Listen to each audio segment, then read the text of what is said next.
আকাশে যেমন উদয় হয় ধূমকেতু, তেমনি ভাবে আমার মনের কোণে উঁকি দিয়েছে ধ্বংসের ধূমকেতু।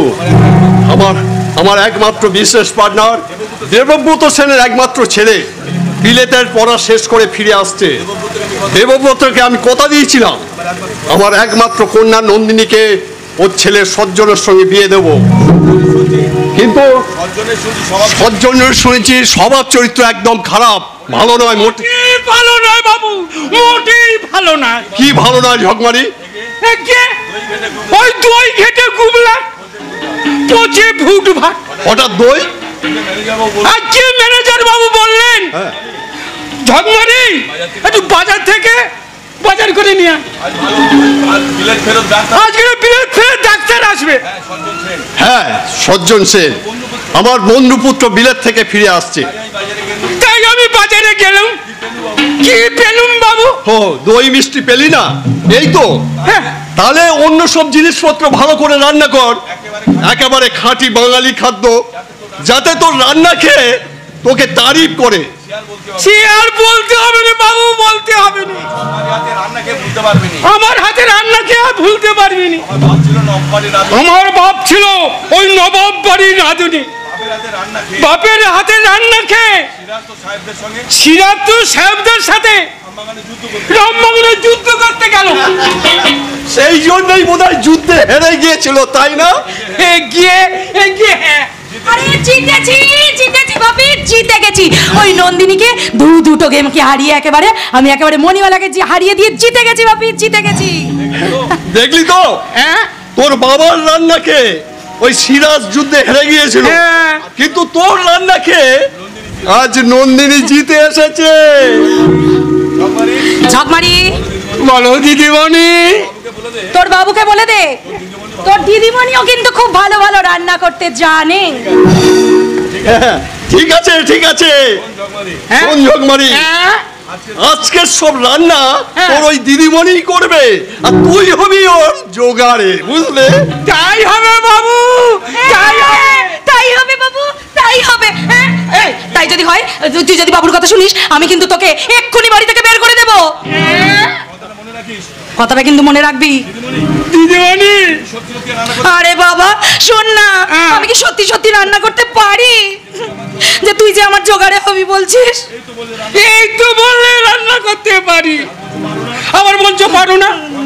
ঝকমারি বাবু, ঝকমারি বাবু, ঝকমারি আপনাদের কাজ করো, আমার একেবারে ঝকমারি। বেশি চালাকি করলে না একেবারে এক্ষুনি ঘাট ধাক্কা দিয়ে বাড়ি থেকে বের করে দেব। যত দোষ এই নন্দগোষ, এই বাবুদের কথায় থাকে কোন শালা।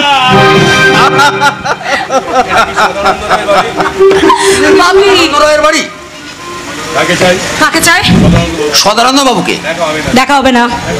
দেখা হবে না? না। কিন্তু ওনাকে যে আমার খুব প্রয়োজন। কি প্রয়োজনটা সেটা আমাকে বলো। প্রয়োজনটা সদানন্দ বাবুর সঙ্গেই।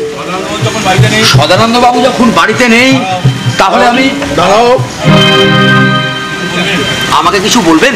সদানন্দ রায়ের সঙ্গে দেখা করবে না? দেখা করার জন্যই তো এখানে এসেছিলাম। উনি হচ্ছেন শুনেছি খুব ভালো লোক, গরিবের বাপ মা, তাই এসেছিলাম চাকরির খোঁজে। হ্যাঁ, একটা চাকরি আমার খুব প্রয়োজন। আরে বাবা, নো ভ্যাকান্সি, নো ভ্যাকান্সি। চাকরিটা হাতের মোয়া নয় যে চাইলেই একেবারে পাওয়া যায়। বাপি অযথা কোনো কর্মচারীকে এই রয় এন্টারপ্রাইজে নিযুক্ত করে লোকসানের হারটাকে আর বাড়াতে চায় না, বরং অদক্ষ কর্মচারীকে ছাঁটাই করে সব সময় কোম্পানিটাকে বাঁচাতেই চায়। কি ভাবি, কথাটা ঠিক বললাম তো?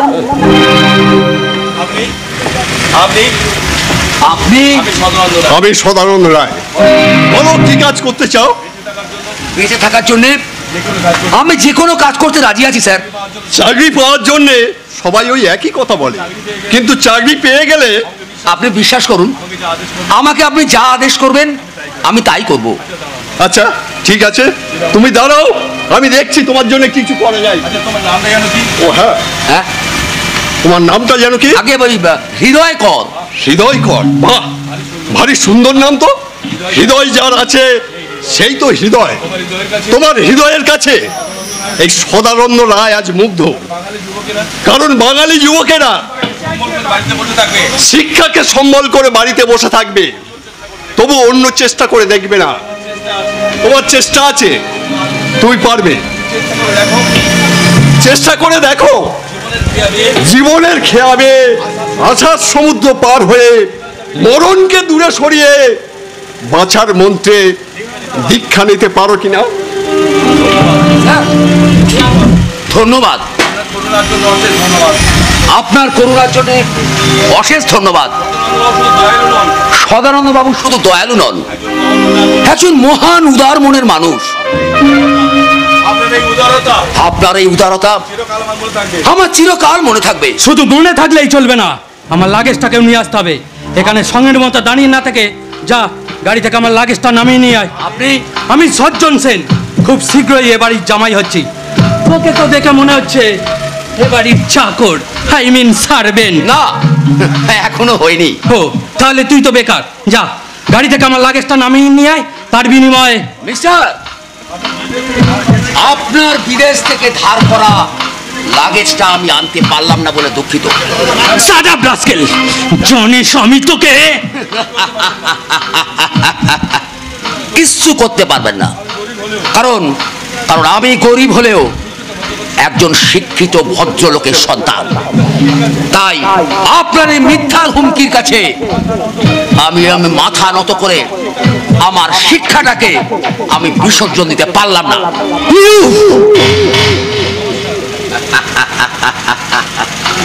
নমস্কার, চললাম। আচ্ছা, আমার নাম সজ্জন সেন। তোদের মতো ভবিষ্যতে রয় এন্টারপ্রাইজের মালিক হলে তোদের মতো অসভ্য কর্মচারীদের এ বাড়ির গেটের বাইরে বার করব। তার আগে এ বাড়ির কোহিনূর নন্দিনীকে বিয়ে করে তোমাকে এই সমস্ত কাজের দায়িত্ব নিতে হবে। হ্যালো কাকা বাবু, বলুন কেমন আছেন? ভালো। তারপর তোমার ম্যানেজমেন্ট পড়া শেষ হয়েছে? হ্যাঁ। এখন কি করবে ভাবছো? আপনি যা বলবেন, তবে ডিগ্রি বাড়ানোর ইচ্ছা আমার নেই। দেখো, আমার বয়স হয়েছে, আগের মতো না খাটতে পারি না। অথচ আমার রক্ত দিয়ে গড়া এই কারখানায় দিন দিন লোকসানের মাত্রা বেড়েই চলেছে। আপনার আর কোনো চিন্তা নেই, আমি যখন এসে গেছি আপনার কারখানাকে আবার আমি জাগিয়ে তুলব। তাই যদি পারো একবার চেষ্টা করে দেখো সজ্জন। তোমার উপর এই গুরুদায়িত্ব দিয়ে আমি নিশ্চিন্ত মনে থাকতে পারি। ম্যানেজমেন্ট পাস করে যদি এই সামান্য কাজটুকু করতে না পারি, রাস্তায় হকারি করব। তবু আমার সার্টিফিকেটটা নিয়ে আপনার সামনে আসবো না, কোনোদিনও না। Good, very good. আজকের এই দুদিনে রয় এন্টারপ্রাইজের জীবন দান করতে তোমার সাহায্য আমার বিশেষ প্রয়োজন। এসো এসো সজ্জন।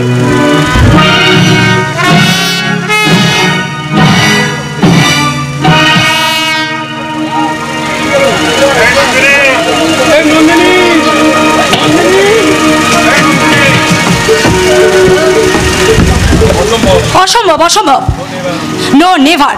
আমার অভিধানে কোনো অসম্ভব বলে কোনো সমাধানই নেই। যত বড়ই কঠিন কাজ হোক কিংবা হোক জটিল কাজ, আমার কাছে সবকিছুই একেবারে সমান। বাই হুক অ্যান্ড কুক, আন্ডারস্ট্যান্ড? কারখানার কিছু লোক কাজ না করে শুধু মিটিং মিছিল করে বেড়াচ্ছে, সেই জন্য ঠিক সময় প্রোডাকশন দেওয়া সম্ভব হচ্ছে না। এতদিন জানতাম যে আপনি একটা দক্ষ ম্যানেজার, কিন্তু আজকে জানলাম আপনি নামেই একটা ম্যানেজার। রয় এন্টারপ্রাইজের ম্যানেজার একটা ওয়ার্থলেস, অপদার্থ। সরি মিস রয়। নো নো মিস রয়, ম্যাডাম, অনলি ম্যাডাম। ওকে, আমি আপ্রাণ চেষ্টা করে প্রোডাকশন দেওয়ার ব্যবস্থা করি, কিন্তু হৃদয় কর নামের একজন শ্রমিক কাজ না করে শুধু দলবাজি আর ইউনিয়ন বাজি করছে। বাপিকে তো আমি অনেক আগেই সাবধান করে দিয়েছিলাম যে রাস্তার কুকুরকে পোস্টাই দিলে তারা সব সময় মাথায় উঠে নাচে।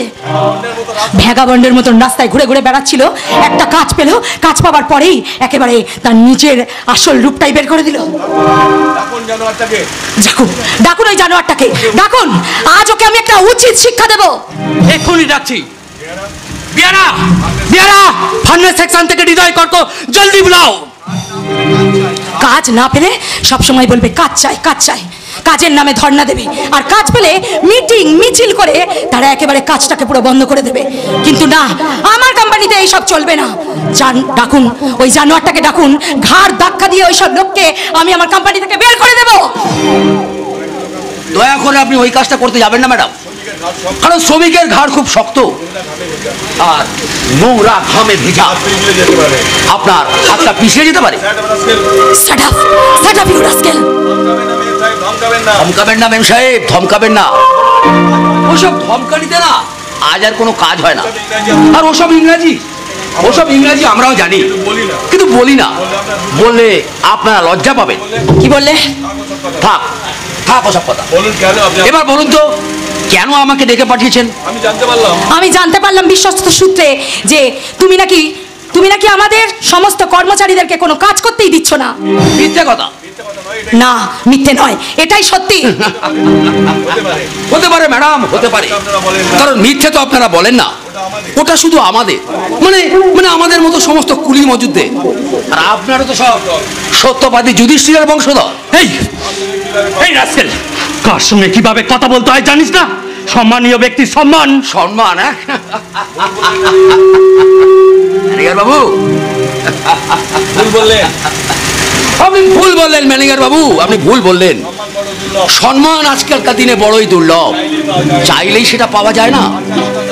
ওইসব বাচালতা বন্ধ করে আমার কাজের কথার উত্তরটা দিন আপনি। কেন কেন এই কারখানার সুস্থ পরিবেশটাকে তুমি অসুস্থ করে তুলছো কেন? আপনার এই ধারণা সম্পূর্ণ মিথ্যা। নইলে আমার নামে আপনার কাছে কেউ মিথ্যে করে নালিশ করেছে। চুপ যাও, বেশি বাড়াবাড়ি করলে ওকে আমি বরখাস্ত করব।